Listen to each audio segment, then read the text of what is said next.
Умрага барган киши эч качан ушул эки намазды унутпасын. Бир гана умрага баргандар эмес, негизи эле ушул эки намазды унутпашыбыз керек. Биринчиси шүгүр намазы, экинчиси эввабин намазы.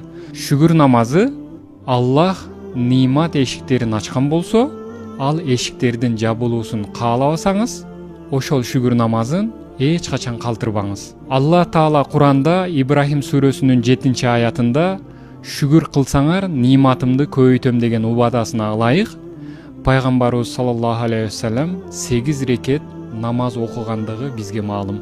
Экинчиси болсо бул эввабин намазы. Бул болсо Аллахка кайтып тобо кылгандардын намазы.